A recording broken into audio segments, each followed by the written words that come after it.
काही पोरींनी बापाच्या घरी इतक्या मजा आणल्या महाराज का जेवलेलं ताट धुवायचं सुद्धा नाही, असं लुटून द्यायची, भाऊजाईला बोलणे बसावं म्हणून. असा नवरा मिळाला तिला, कांदे लावायच्या टोळीची मुकादम झाली. हे तिचं काय प्रारंभ. आणि काही पोरींनी महाराज गरिबीत मुली शिकल्या, काय कष्ट त्या पोरींना, शाळेला दप्तर फाटकं, कपडे शाळेचा एक ड्रेस तो रविवारी धुवायचा. शाळेत जर सहलीची नोटीस आली आणि 50 रुपये जर भरायचे असले, त्या काळात 50 म्हणजे लय झाले, तर त्या पोरीनं दर तासाला उभं राहायचं.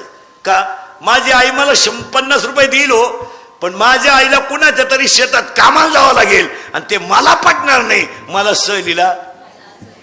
आणि ती पोरगी हुशार राहायची शाळेत, शिक्षकाची अपेक्षा अशी राहायची त्या मुलीनं सहलीला यावं, कारण शिक्षकाची अपेक्षा अशी होती ही मुलगी गरिबाच्या घरात शिकली पण विद्वान आहे, हिला पुढे भविष्यात चांगले दिवस येतील.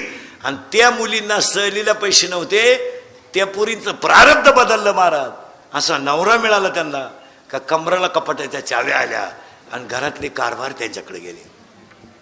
हे ज्याचं त्याचं प्रारब्ध.